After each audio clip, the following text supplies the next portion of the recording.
wafako mulopwe wafako mulunda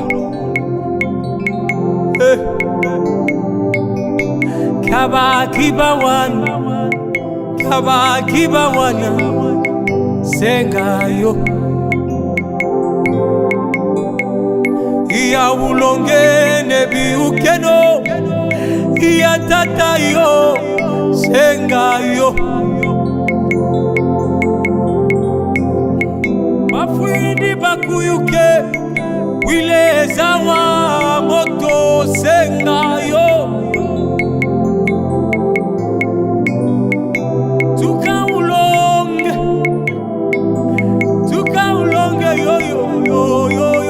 yo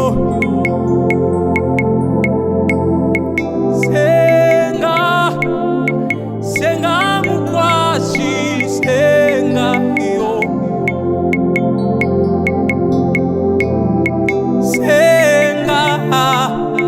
senga mukwashi senga yo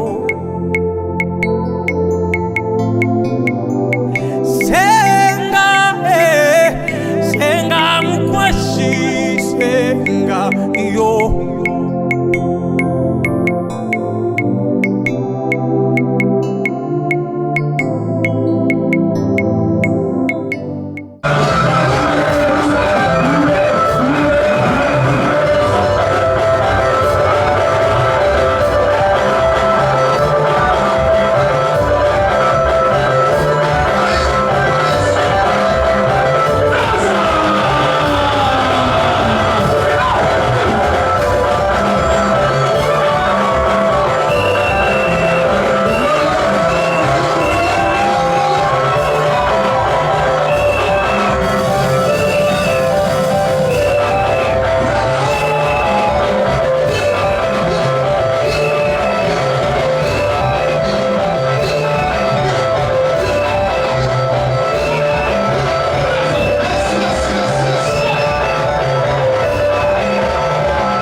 travers son saint serviteur. Il fera quelque chose aujourd'hui. Il va pas répéter les bénédictions. Il va te visiter. Yes.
Alléluia. Nani mokonzi. Azo mérité doté. Avait mis sans malam. Mais yé nani. Yé de koko na bino. Yes. Alléluia. Oya kotinga na molimo. Bon. O ke tanga za ki mettre yang 6. Te fona meza bagare. Alléluia. Sango aza. Oya koko lingai. La compétence adresse surtout des fois, on a dit par jour, on a 7 fois. On a mettre la mettre sur les bouts. Et ainsi de suite. Mais, on a baptisé, à peine à peine la baptême, la maïachi, à peine la sacomadame, dans le aussi. C'est un message beaucoup fort, puissant pour nous. Alléluia. Nani mokonzi. Nani nzambe. Quand on sauve là, le repas, quand je dis que les gens pour ça là.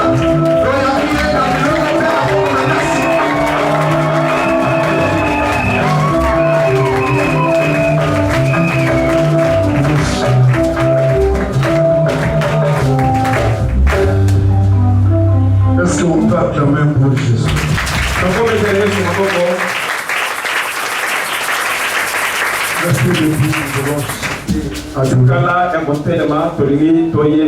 Merci le révérend péché évangéliste international.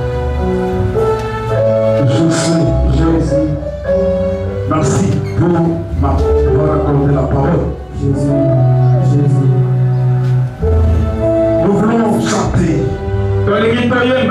Je bénis encore Dieu parce qu'il a permis que je sois debout aujourd'hui. Je sais que tu ne seras pas déçu ce matin. Mon Père s'est pas élevé de mes allées. Donc voilà beaucoup de micro. Jésus.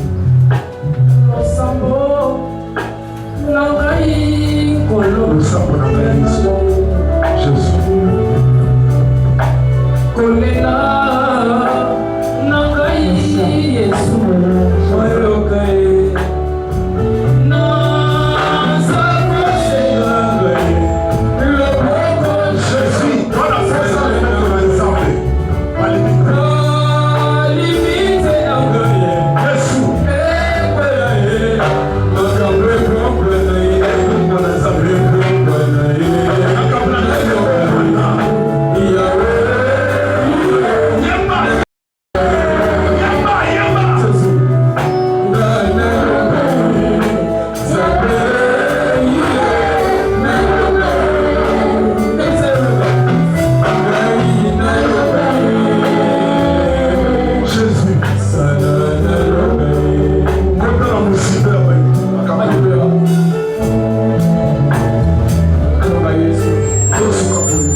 Parce qu'il est dans Jésus.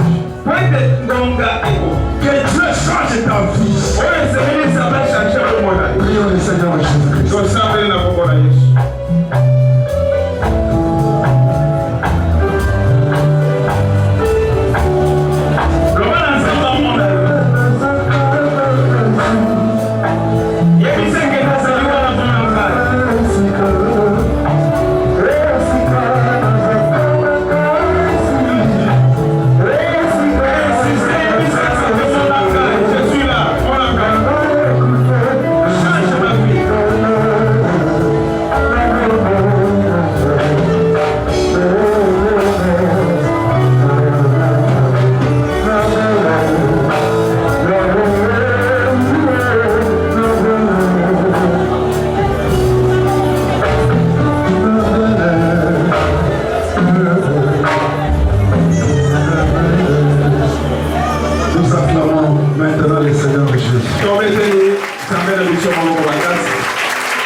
Nous restons debout.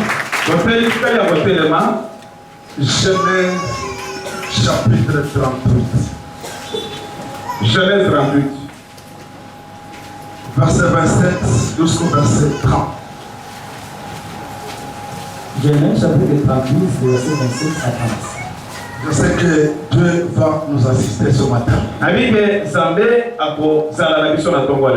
Parce que lorsque l'élément d'or qui était dans la terre et l'argent plus les généraux ont été révélés, la vie est retournée dans les camps d'Israël.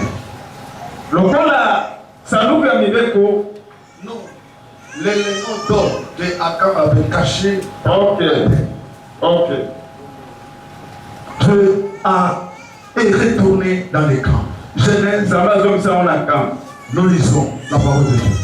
Genèse chapitre 38, verset 27 à 30. Quand elle fut au moment d'accoucher, Voici, il y avait des jumeaux dans son ventre. Et Et pendant l'accouchement, il y eut un qui présenta la main. La sage-femme l'a pris et y attacha un fil cramoisi en disant, celui-ci sont les premiers. Mais il retira la main et son frère sortit. Alors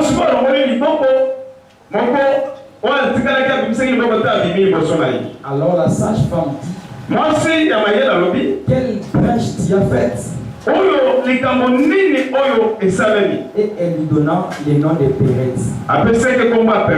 Ensuite sortit son frère qui avait à la main le fil cramoisi et on lui donna le nom de Zérach. On attend pour la parole de Dieu. Est-ce que tu peux saluer 2 ou 3 personnes? Dis-lui que c'est le problème du temps. Pendant quelques jours, je crois que je vais parler aussi le mercredi. Mon problème, c'est vous faire voir le temps, son importance. Être béni dans le temps. Nakoloba pe mokolo misato nakotalisa bino ngonga pe lolenge nini okoki kopambola mana ngonga parce que lorsque le temps arrive peut-être soki ngonga koki c'est le temps ezali ngonga et quand le temps sonne soki ngonga ebeti c'est le temps ezali ngonga.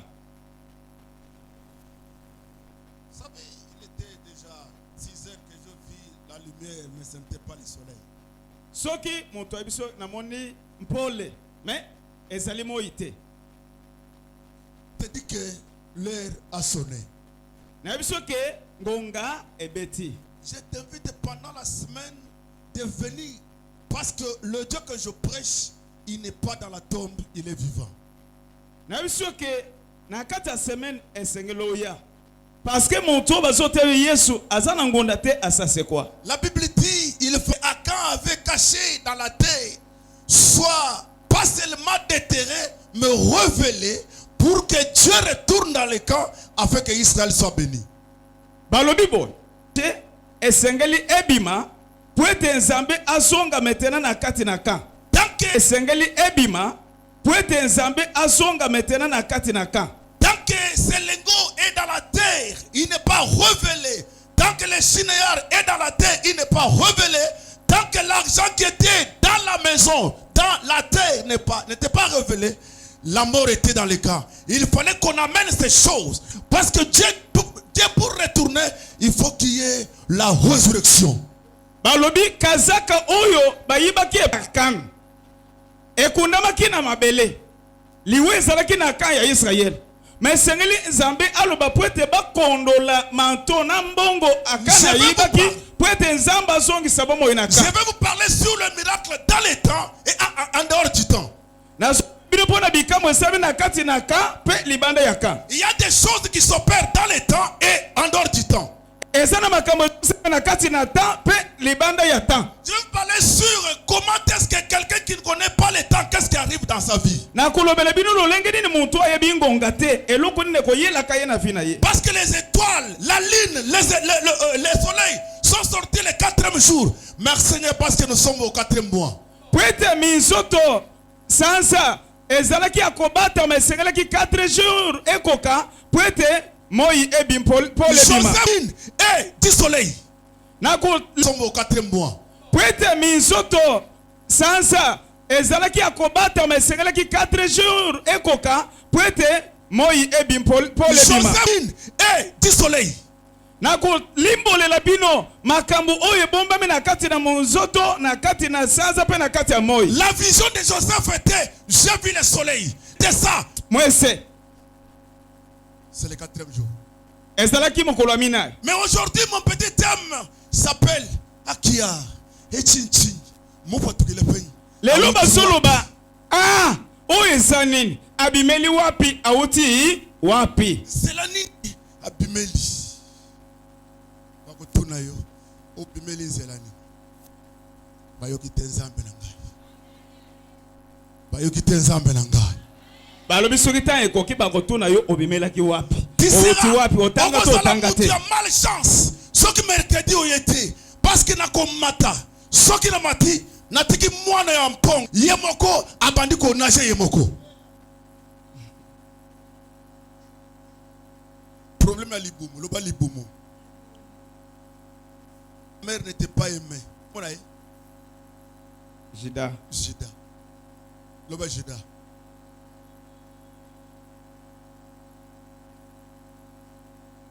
il s'appelle Louange Jida abengami lokumu Yuda parce que sa mère n'était pas aimée parce que maman ya Jida balinga qui était elle a mis au monde le premier fils abotaki mwana ya liboso Jacob ne l'aime pas Jacob alingaki Leya te deuxième moine Jacob ne l'aime pas mwana ya mibale Jacob alingi ye kaka te troisième Jacob ne l'aime pas aboti ya misato Jacob alingi ye te quatrième c'est Juda mwana ya mine ya Jacob oyo Leya abotaki kombo na ye Jida tika na pambo na ngai nzambe albina kumisa tanza des soucis kochaka souci mingi na vite apprenez à dire gloire au Seigneur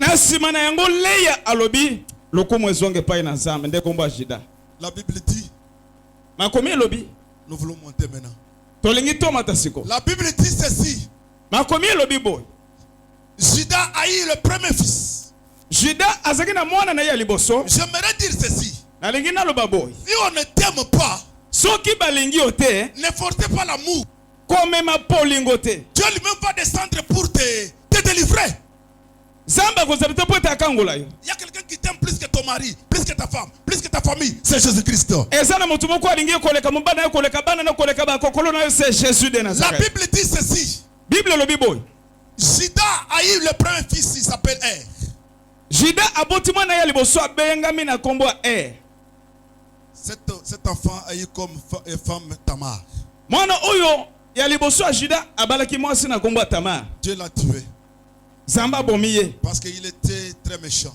azalaki mpenza moto akanza makasi maintenant Tamar a entendu un autre mari Tamar azozela mobali mosusu na famille wana c'est Ona qui est là maintenant ezalaki na Ona Dieu l'a tué Zambe pa abomi ye maintenant Juda regarde Juda azotala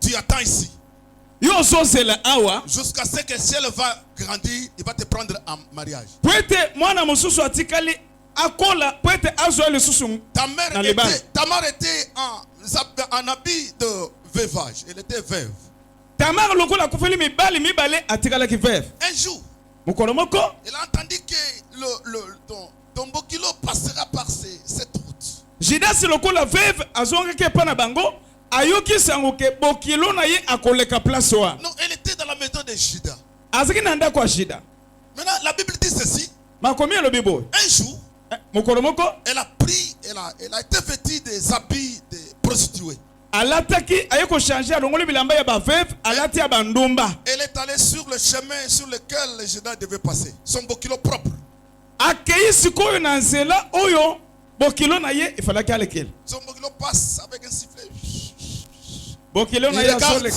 il voit une femme en habit de prostituée bokilo na ye Juda abwaki miso amoni mwasi moko na tene ya bandumba ya bachele il est allé avec lui donc avec cette femme akepe na ngambo ya Chelsea et quand ils ont terminé tango basilisi Tamar lui dit donne-moi quelque chose en gage parce que tu peux partir comme ça Tamar ayebisi Juda tokotika kaka boye te pesa ngai elembo moko eloko moko soko oza na mbongo awa te je n'entre pas en profondeur parce qu'ils sont en train de poursuivre un lièvre quelque part nakokende mosika te po ete nazolanda nyama moko quelque part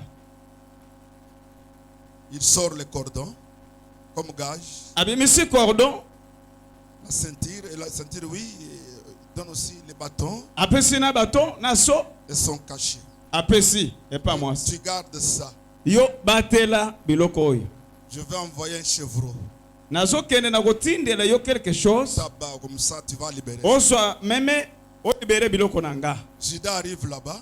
Judas komi kuna. Il envoie les chevreaux. Atindi mwana musala na meme.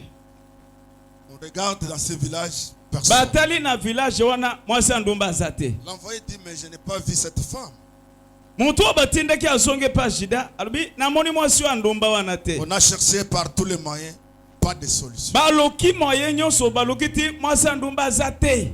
Tamar retourne jusque dans la maison de Sombokilo comme si rien n'était. Tamar azongi lisusu avanda azozela mobali tandaki asa akutana mobali. Tamar est là. Azozela wana avandi 3 mois après. Na sima ya sanza misato. C'est le ventre qui commence à gonfler. Libomo ya Tamar ebandi kovimba. On vient dire à Judas. Bazongi babisi Judas. Tamar est grosse. Tomoni Tamar akomi na zeme. Et s'est prostituée. Asali kindumba. Judas, très imprudent qu'il était, il dit qu'il soit brûlé, qu'on jette les pierres sur elle, qu'on les tue, qu'on les brûle. Alobi Tamar azo mérité ba tumbaye ba lapide na mabanga kufa azo mérité liwa. Il est comme David, nan basirisi likambote moto alenya mawana kufa bi ezande yo.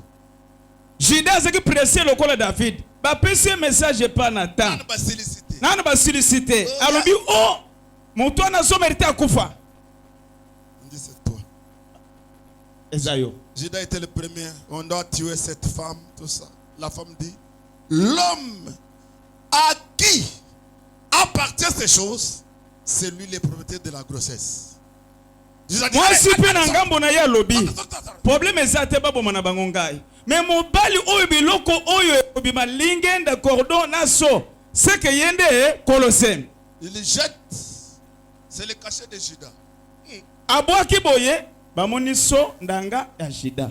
Elle jette encore. Abwaki lisusu le cordon. Oh. Bamoni sing. Elle jette encore. Abwaki lisusu c'est le bâton. Bamoni lingenda. Judas dit. Judas asimbi motu. Elle est moins coupable. Mwasi oyo abongi akufa te. Zemi ebandi kokola batiki likambo. Zemi ebandi kokola. École. Quelque temps pour eux. Nasima dans le ventre de Tamar. Na libumu ya Tamar. Il y avait 2 jumeaux. Ezalaki na mapasa mibale. Zamba pambola yo.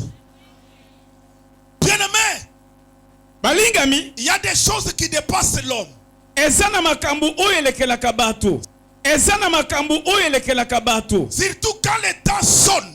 Soki ngonga ekoki. Parce que quand le temps sonne. Pwete soki tango ngonga ekoki. Dieu sort de l'ordinaire. Zambe abimaka na kati na éternité. Ah! Bantumbu vanyi zambi wanyi.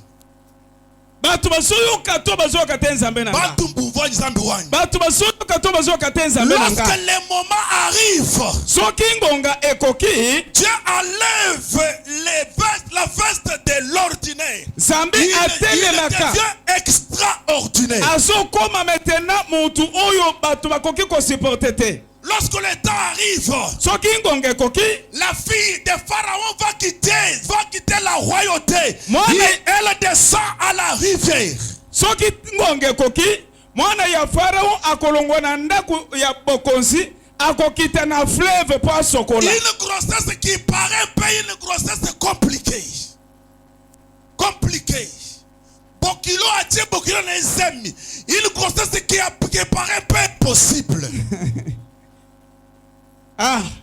La Bible dit ce qui est impossible aux hommes est possible devant Dieu. Ma combien le dit oyo ezali impossible pas batu et pas nazambe za facile. Celui qui avait engrossé. Mutu achakisemi et celui qui est engrossé. Na mutu bachakisemi. Dieu le complique. Zamba compliqué bango. La Bible dit au moment de l'accouchement. Bible sobe na taya kobota. Parce que les choses sont pires qu'au moment de l'accouchement. Parce que makambo kosele makanata oyo mutu abotaka. La Bible dit ceci. Bible lobi boye. Au moment de l'accouchement. Na taya kobota ma. La Bible dit les enfants qui étaient dans le ventre de Tamar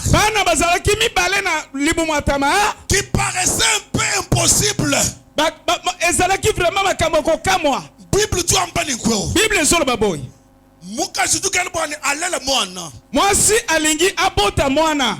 Mwana kumpala jupa tula chanza. Mwana ya liboso abimisi liboko. Kelu potula jikasa to. Abimisi likolote. Kelu potula mutu to. Abimisi mutute. Ujupa tula muchanza. Abimisi kaka liboko. Quand elle sort la main. Tango abimisi liboko. La femme sage. Mwasi oyo abotisaka. Révélé. Asongi. Révélé. Asongi si. Cette femme qui était révélée. Ezalaki déjà yakobima.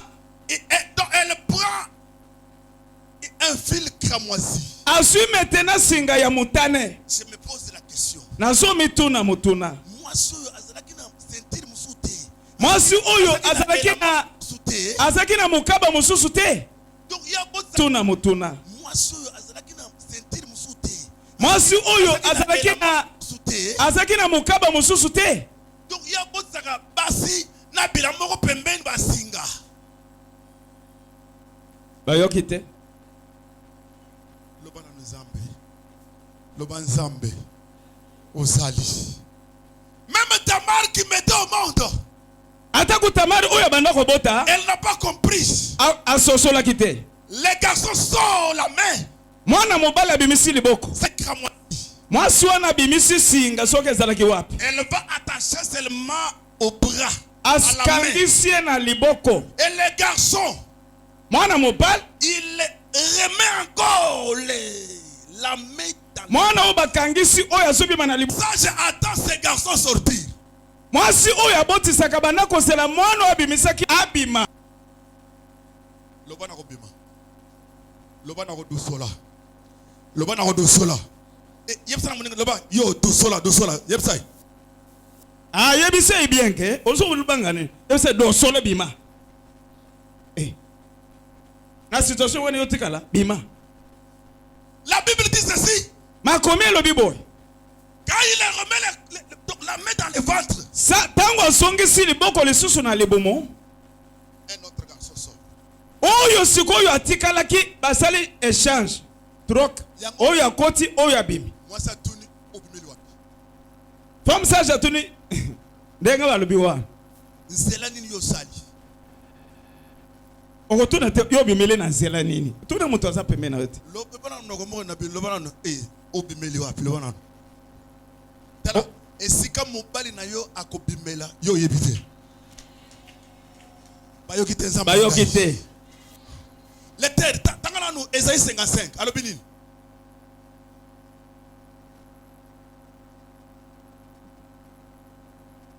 Alobini. Ésaïe chapitre 50. Verset 8 à 9. Les versets 8 à 9. Car mes pensées ne sont pas vos pensées. Makanisi na yo. Tala. Mutozo botisa. Auzela mwana onazaki na fili ya rouge abima. Asuka boy. Oya bimi aza sans fil. Toko dusula. Hay toko dusula. Toko dusula. Il y a des choses qui vont s'opérer en toi. Parce que le secret est dans le ventre. La Bible dit ceci. Vos pensées ne sont pas mes pensées. Vos raisonnements ne sont pas mes raisonnements. Autant les cieux sont élevés au-dessus de la terre, autant mes voix sont élevées au-dessus de vos voix, et mes pensées au-dessus de vos pensées.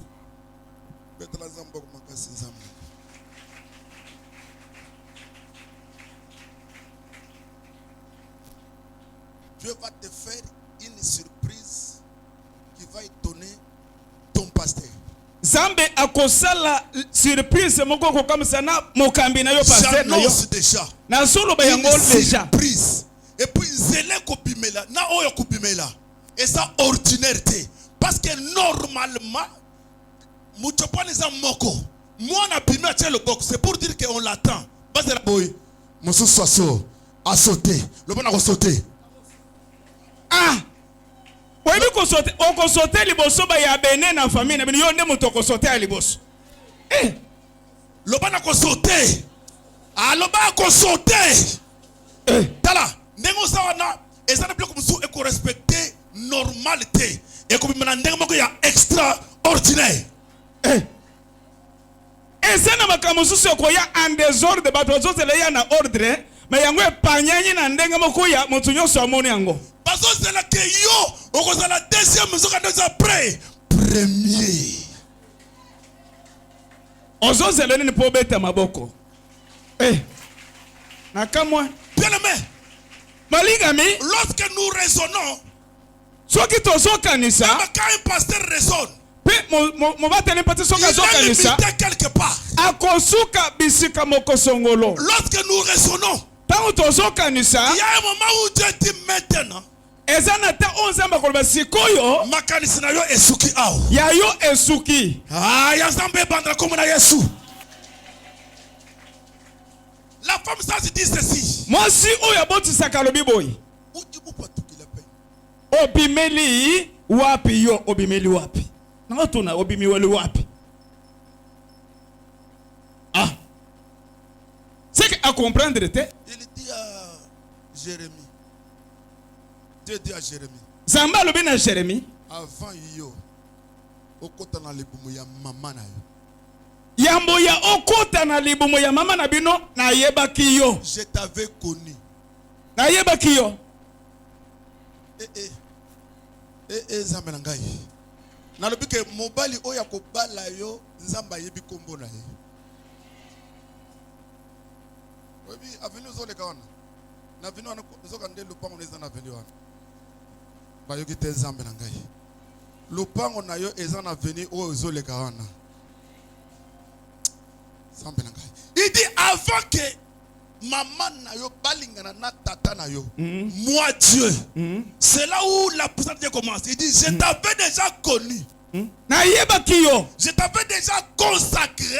Na tiaki o déjà mapoko. Comme prophète des nations. Oza déjà mosakoli ya bikolo. J'aimerais te dire ceci. Nazo bisobo. Même si on déclare que tu es, mais eloko resiraka, c'est ce qui sort de la bouche de l'Éternel. Ata batu balobi oza boye okobala te okosala boye te mais liloba ya suka ekouta na monoko ya nza.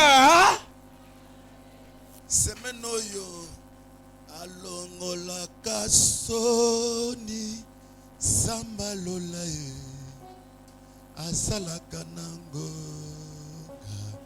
tango na ye yemba ta mo mukenzembo bien que makamusuza mais alongola kaso yemba ko uzobanga ni Jésus na yemba nguko asalaka nango na tango na ye alongola kaso Jésus zambalole asalaka nani asalaka nango na tango na ye alongola kasoni ya bomoi na yo alongola kasoni Jésus zambalole alongola soni na yo asalaka nango na tango na ye alongola kasoni ya libala alongola soni na yo alongola soni na yo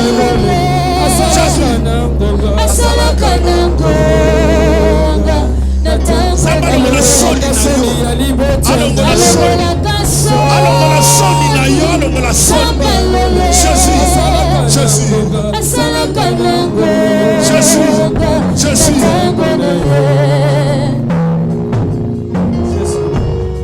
Zamba zolongola bato soni awa je te dis nazo bisa yo asalaka nango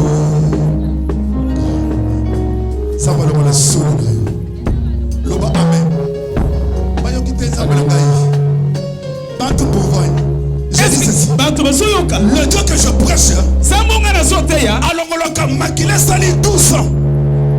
Même si les sang est sali 12 ans. 12 ans cette femme a souffert. Moi si elle a touché seulement le corps de Jésus. A touché seulement elamba. La Bible dit makila katani sonne longwa. Semaine oyo nzamba longola son. Alongola soni na yo. Écoutez. Yoka. Dans les quartiers quand nous prions, les païens savent que Moutou assemblaka a changé. Bisika oyo tofandaka esengeli batu bayeba ke mutu oyo azalaka na liboso anza bongo anaka. Je te dis au nom de Jésus. Nazobse na kombo ya Yesu. Je vais ôter la malédiction de tout le monde ici avec le nom de Jésus. Oh. Loba lisusu. Ce que les gens entendent là. Oyo batu bazosele wana. Que tu seras deuxième. Bazosele okozala ya mibale. L'homme qui te précède là. Mutu azoki leka liboso na yo. Il n'est pas premier. Azaya liboso te. C'est lui qui est premier. Mutu azaya C'est celui liboso. qui est dans la pensée de Dieu. Banzo ya Nzambe. Bima liboso na ngai. Okopanda na kiti ya Pharaon te. Ah. Oh, Joshua abimeli wapi? Abimeli bisika batu bamima. Samba longola soni. Samba longola soni. Loba meniko. Tala, bakobalo neti na G. Parce que l'homme qui va sortir. Pwete moto oyo akobima. Provenance na ye kozala compliqué. Bisika uti ekoyeba na te. Oh. Nazana nge nkoni bisika na kobima ekoyeba na te. Ekozala compliqué. Bisika oyo ekozala makambo Ce n'est pas kokamwa. l'ordinaire, c'est l'extraordinaire. Ezali oyo somona we kotika oyo mona na kate. La femme ça dit ceci. Mwasi oyo abotisaki alobi boy. Par quelle brèche? Obimeli na nsela Par nini? quelle brèche tu es sorti? Na nsela nini obimeli wapi yo Josué? Olekeli wapi? Obimeli wapi? Batu nyonso babimeli boso kobanga te. Ah. Zamba ko fero sauter bango. Eh.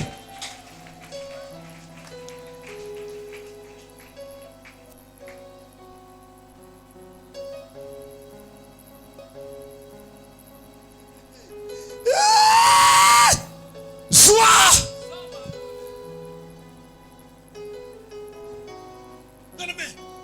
Malingami.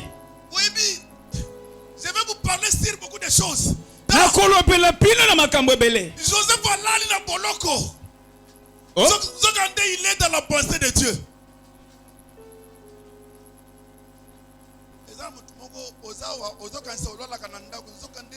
Tu es dans la pensée de Dieu. Étage où il y a retombé ça déjà.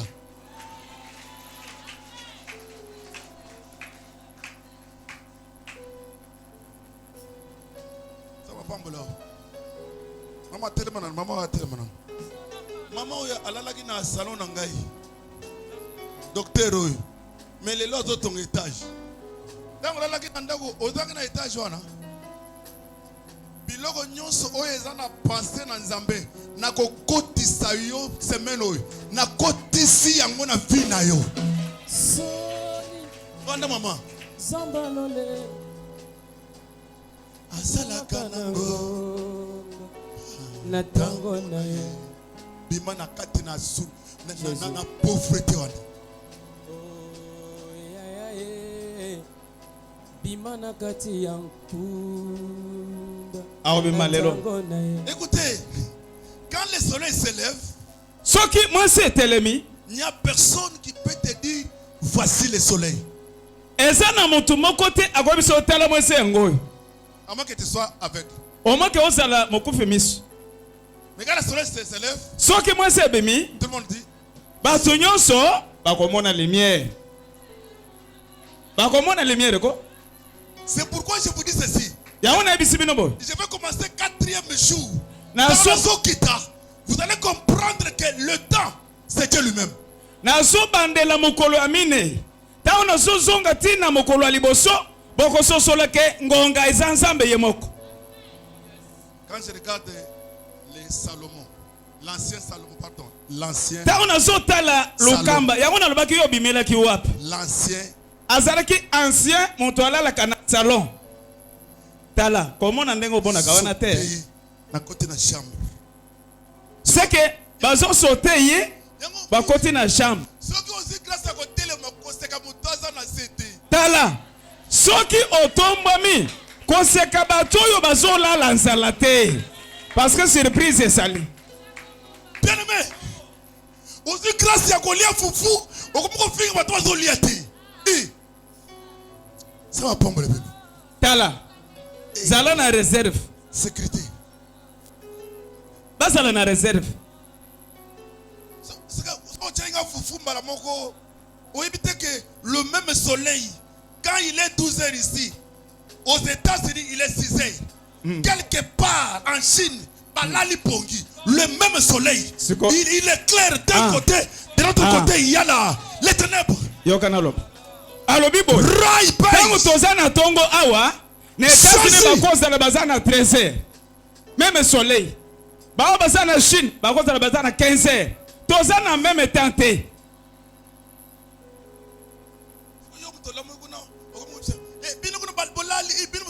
Les mêmes soleils, il est clair d'un côté, de l'autre côté, c'est les ténèbres. Le même soleil, le même Dieu. Quand l'État arrive, kaka nzambe moko wana bamususu bazana bana bamususu nana babotite kaka nzambe wana bamususu babali bamususu ba célibataire toujours le même Dieu. Faites attention. La Bible dit, makomi alobi celui qui sème moto oyo azolona Zambe na ngai. Zambe na ngai. Zambe na ngai. Zambe na ngai. Celui qui sème moto azolona qu'il veuille à Kengel la semence elle-même pousse. Soki moto aloni okende kotala otala te kona yango moko ekobima. Ecclésiaste 11:5. Tala moto chaka semi azai capable ko eba avenir ya mwana wana. Même Jida, il est étonné. Yo, tezemi, moi ça suis. Jida akamaki. Moi c'est ça na semi ye mukolo sem masoye bate. Un miracle. Ecclésiaste chapitre 11, le verset 5. Comme tu ne sais pas quel est le chemin ni comment se forment les os dans les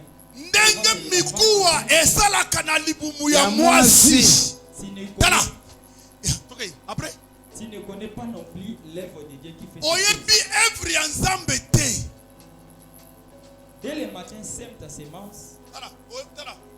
Na tongo ko lona mumboto na yo. Quand il tombe dans la terre, Wabin kona soke ko ina mabele. Dieu descend. Zamba yebi. Avec la semence. Zamba yebi. Il dit ceci. Alobi. Yonguba, soit rouge. Dis-moi. Nguba changer, poso rouge elongwe. Après, Nguba rouge. Mais il y a un secret là-bas. Ma bombe mo ko za. Kana Nguba wana. Na Nguba yo loni secret mo ko za. Omona susu Nguba mususu ya pembe, kana Nguba omukwana. Oloni ya rouge ya pembe bandili susu kaka wana. Nakosi. Esa solote. Ka mokwana otomolo pu. Ota mususu ya pembe na kati. Mususu ya rouge. Même semence. Mais oyo lona ki ya rouge. Mais ya pembe otiwa. La Bible dit, tu ne sais pas l'œuvre de Dieu. Osoye bate misala ya nzambe. Qui fait tout. Oyo so sala makambo nyonso.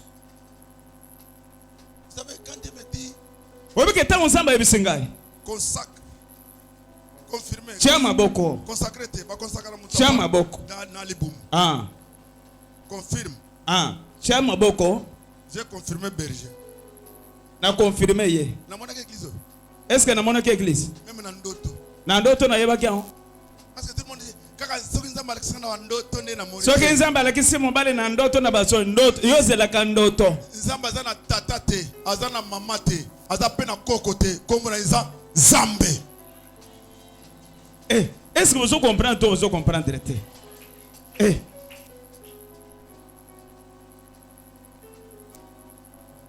citer bientôt. Parce que quand on parle ici le temps, on respecte le temps. Tozolo bela pona ngonga. Yo bimeli wapi? L'éternité. Yo bimeli wapi? Moto nyonso meto obimeli wapi? Lukamba yo bimeli wapi? Tu es sorti. Nalbi obimeli wapi? Moi je croyais que Gaï na banda ko kanisa boye. Tu croyais que quoi? Que c'est celui que tu as attaché les fils. Oyo ngana kanga kis ngai moko moto na kanga kisinga mais ça me dépasse abimedi wapi hein ça me abimedi wapi. Moi je pensais que tu pensais la pensée betele Yesu maboko makasi ozo tungisa makambo za ibele ndeko fandi wa ozo mituna comment pourquoi mais ko sale. J'aimerais que mon Dieu que je prêche à surprendre famille na lingi sambonga na sote ya wasikoyo à surprendre yo na famille na bakoko na bakokolo na yo au moment de l'accouchement na tangu ya kobotama parce que nous sommes dans l'éternité. Lorsque nous croyons en Jésus, il y a deuxième maternité. Tangu tozalaki na pensée ya Nzambe zokande ezaki na maternité me bale sose. La première maternité c'est entre le papa et la maman. Ezali papa na maman. Deuxième maternité mi bale lorsque nous croyons en Jésus, tangu tondimeli Yesu nous entrons dans la vision de Dieu. Tokoti maintenant na libumu ya Nzambe. Maintenant la fabrication c'est la main de l'Éternel. Bisika ya moto suki ya Nzambe esoba. Oh sitoka déjà ozana ndako alibala. Abi obali ndenge nini? Au sauter côté nini? La question va rester suspendue. Lokola ya Abraham na Isaac. Où est l'agneau? L'agneau viendra. Jean 3, 27.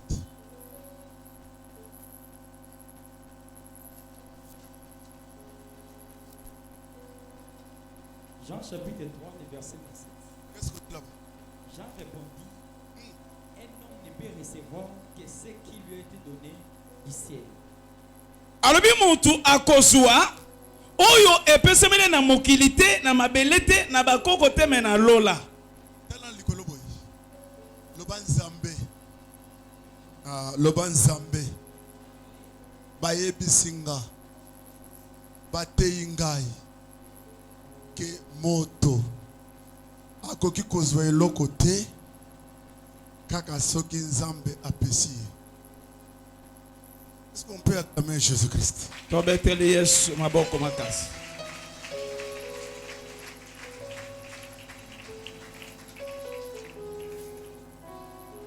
Je vais comprendre maintenant. Na sosoli siko. Que Dieu va nous donner de bonnes choses. Zamba zo pesa biso makambo malamu. Soko moni ndoki na Gillette ayibi pa na Nzambe. Soko moni ndoki apesio moto ya ete ya lukuta. Soko moni ndoki to nganga courte joie ayibiso zwa mutuka loba isa lukuta. Personne ce qu'un homme reçoit eloko nyonso moto akozwa vient d'en haut. Euti na lola na kindoki te. Tala na olinga Zamba pesa au bureau. Tingna bona en français bien. Apesa au bureau. Comme to kena ngange talanga nganga za na eloko te. Kokendeli suna ndako nganga ngote. Nalingi Nzamba peso zemi moko na ndenge ya jida.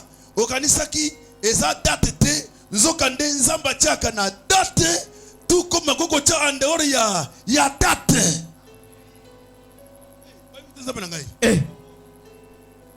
Bien aimé, Dieu peut sauter, il saute son calendrier, il saute son palmarès, il saute la statue, il saute le règlement d'ordre intérieur, il saute. Balobi Nzambe azalaka na makambo ya règlement d'ordre intérieur te akosotango calendrier na bino badapo na bino aperti bango ache ya ye. Et puis il y a quelque chose que Dieu ne peut pas mentir. Eza na makambo ko Nzambe kokosa te. Quelque chose que Dieu ne peut pas faire. Eza na makambo Dieu peut tout faire. Nzambe ko sala nyonso sauf quelque chose que je vais vous dire maintenant. Kaka eloko moko oyo Nzambe ko lebe siko. Dieu est incapable de mentir. Zambe azali vraiment akoki kokosa te akokosa kate. Yebise moto zamba okosa te. Yebise moto atapamen zamba okosa te. Ba yokite nzambe na ngai. Nzambe akosa na makambo nyonso mais lukuta akoka na yete. Ah. Tala. Soko koya te pendant la semaine aux ando Ndoki. Qui Asa double fois ndoki. Nabisi madame na ngai j'étais à Katanga na yebise ke Nzambe ayebisi ngai ke ozobota mwana. Signe ezali ke mwana wana kobotama akozala okobota ye esika okozwa kilo te.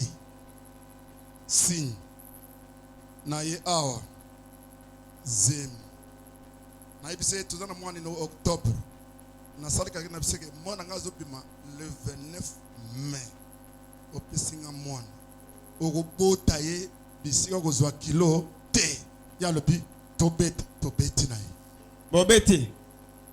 Tobeta lisonga na tobeta na. toye 4e mois 5e mois le 28 zamba tatinga mwana na ye na bi mwana ye ozobota ye lobi en dehors de place ozozwa kilo ya ibisinga yi okosi Yaso. azobota ye esika kilo izali poko na basi ba yebinga. Bon? Dieu va te faire un miracle en dehors de la connaissance na yo. Zambe akosala yo bikamwa libanda ya boyebi na yo bisika ba yebela yo Le 29 bisika oyeba na napina tongo na kei ya tikali bandi douleur aker na luyindo place azaki kilo. Mais maman, tu attends là-bas, dans quelques minutes tu vas mettre au monde. Maman, ne bougez pas. Oh, je ne bouge pas. Atikali wana. Nzambe soko kangie lukuta lobeke nzambe yaba yabar. Dieu du ciel, c'est là que je prêche, il dit la vérité. Zambe ya lolo onga na zote bino alobaka avec précision. Je vais vous montrer pendant la semaine que Dieu a une montre. Na lingi na tali sabino na semeno ke nzambe azalaka na tana ye. Pendant la semaine, na semeno oyo je vais vous montrer que Dieu a une montre. Na sabino ke yo zalaka na montre ya lukuta nzambe azana original ya montre. Moi tu attends là-bas. Il dit non, je vais mettre le monde ici. Selanga te ngana robota a. 5 minutes. Elle voit césarienne. Deuxième césarienne. Troisième césarienne. Amoni minute motoyo césarienne. Depuis 4 ans, je lui ai dit que tu vas mettre le monde à 1 mètre de la grande route. 1 mètre. Au côté de la centre route. Na seki okobota pembeni na nsela monene. Troisième césarienne. Docteur Alibosol bi yo robota na césarienne. Yami ba le césarienne. Yami sato césarienne confirmée par le docteur. Montu manakol. Monto atelemi yemoko. Munga. Bon. Akenda osomba gileta. Jésus m'a unité. Asomba moi JA. Azoki mande. Akimi césarienne. Et loko nzambe akana yeko pesa yo. Semaine oyo ozozo amona komona Yesu. Zambe na ngai asalobola muna komona Yesu. Amen. Ayena ndako asimba basani mabe asimba bilamba mabe osimba nyonso azonge. Le docteur a un centre à 1 mètre de la route. Donc awa docteur azana centre pembeni na nzela ayeboye ba balama atelemika wana tango ayekaka wana akote pa docteur wana bakangi ye na docteur musubisika bana ozokilote te ye moko pa atelemi ye moko atele akoti kaka boy ozokende bisika yo ozokilote 5 minutes c'était trop. Docteur nakosi to na vérité. Maman tango yo botisa ki eza eloko mo option apike banda to botisa ça c'est autre chose. Option o loboni alobaki na botisa basi na botisa ka mais oya yo na moni yango compliqué okoma ka komi na tuni na bio lingo bota siko abia na bota siko na biyaka yaka na sim tombo leta on la kitisi beta na tempo ko linga mobali oyo bazo sala neti bakimise wana. Semaine oyo nazo kota mbalo na vie na una kombo na Yesu. Il faut bala. J'étais à Lembe, j'arrive. Papa, nous sommes avec la maïs, j'arrive. Papa, ça c'est un miracle. Nakoti mote. Ngabi. Oboti na luyin. Ngabi tela. Il y a une chose que Dieu ne peut pas faire, c'est mentir. Comment Dieu peut créer le ciel? Il vient pour mentir. Il va mentir.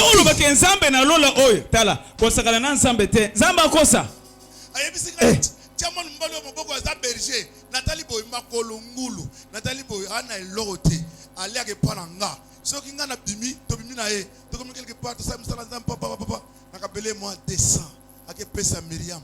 Myriam qui était dans les vides. Na Sephora bat. Otali boy comment Wana Myriam. Akufa lelo. Akufa lobi. Akufa lelo.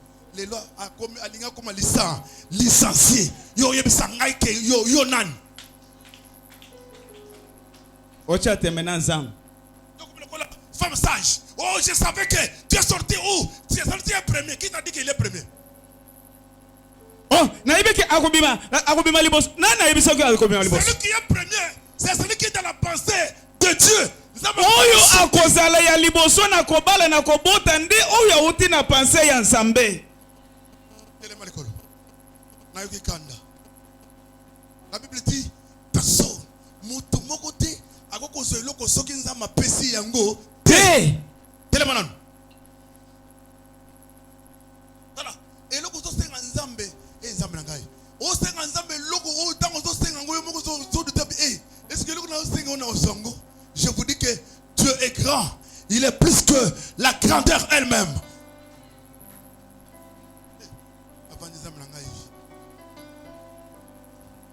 Alongola kasoni zambalola e asala kanango gatango na ye toke alongola kasoni zambalongola soni na yo asala kanango gatango alongola kasoni zambalola e asala kanango azomantande timpongo zambe na ngai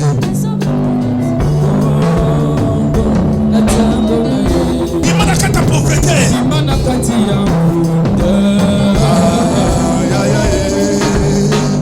imana kati ya kunda imana kati ya munde imana kati ya kunda alongola kasoni ya bamoina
atelema gonge koki samba telema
déclare maintenant. Il est temps favorable.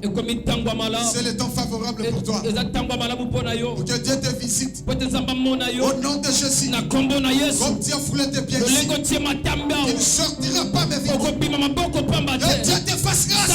Au nom de Jésus.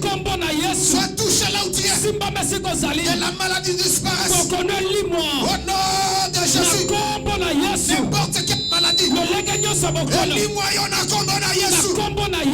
Aujourd'hui, le temps est sonné. Et l'heure est arrivée. Afin que toi tu témoignes. Comme tout le monde qui témoigne ici.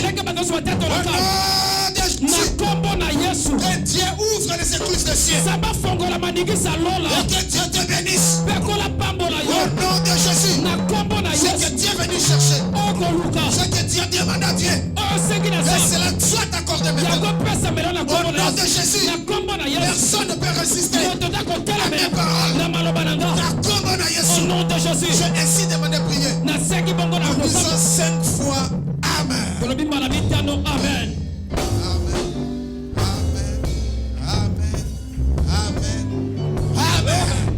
Acclamez très fort, acclamez très fort.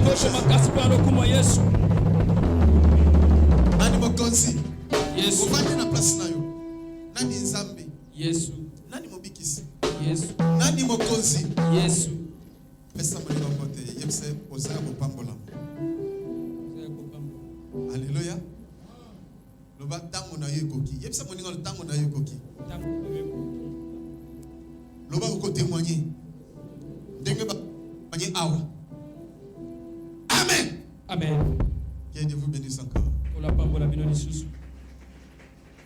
Voilà, second souffle et bandi.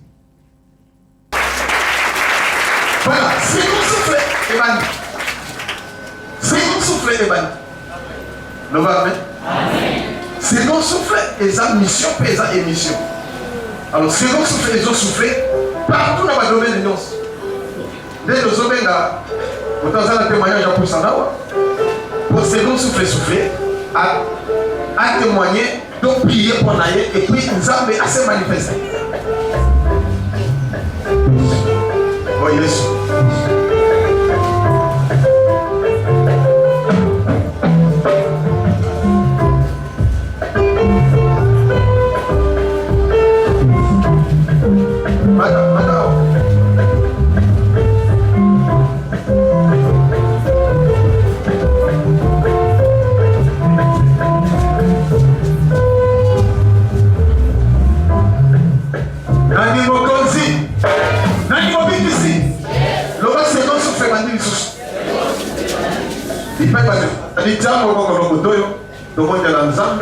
était à visiter les sous n'est pas au témoigner.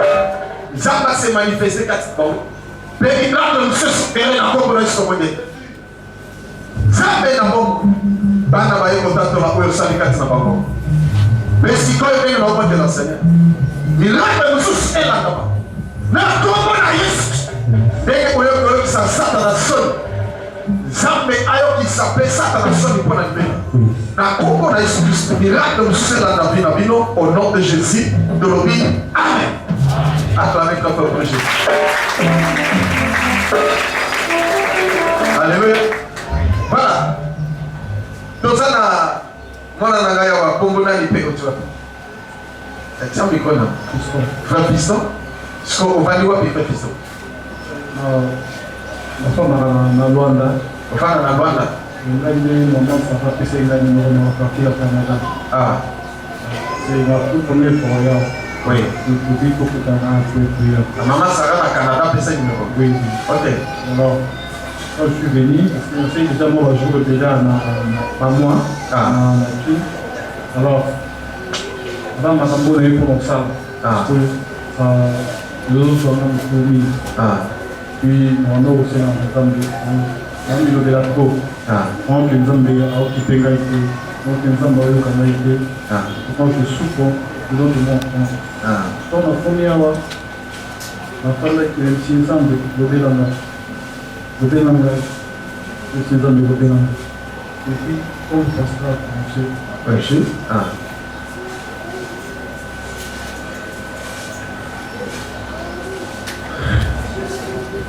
Nani mokonzi? Nani mobikisi? Kaka ndeko tia makolo. Vous a déjà environné. Na Saint-Esprit. Puis au solution déjà. Na promesse. Ça va restaurer Vinayo. Et tu vas réussir. Au retenir les poissons. Au vivre sous grâce, à déclarer au nom de Jésus. Amen. Est-ce qu'on peut acclamer pour Dieu?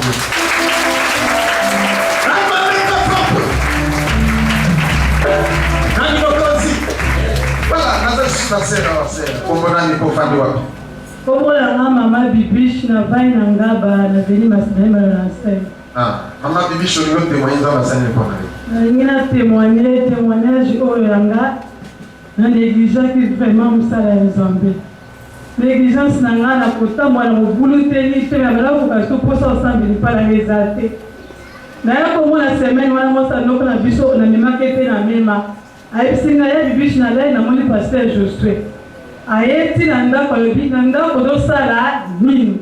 Papa aye na kanda makasa telemi. Abandi kokota na chambre na biso na banaye kubela na bali. Alobi eloko nini yo bandi na kata ndako telema bima.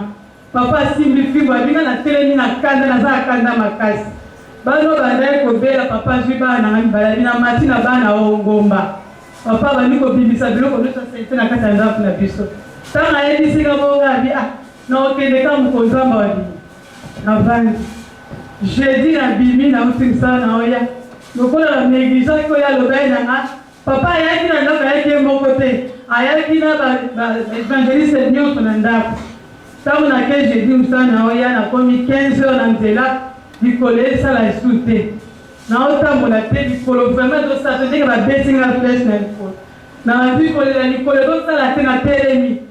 Tango na zui moto na yozo ketika sanda ko mikolo esala ngate na otambola shute likona nga koshi na telemi na bi anzambi ya solo vraiment na négligence musala na yo na la servante l'église même nzambe limbi sala likona nga esala kanga te yazo lela na nzela na zui moto tina nga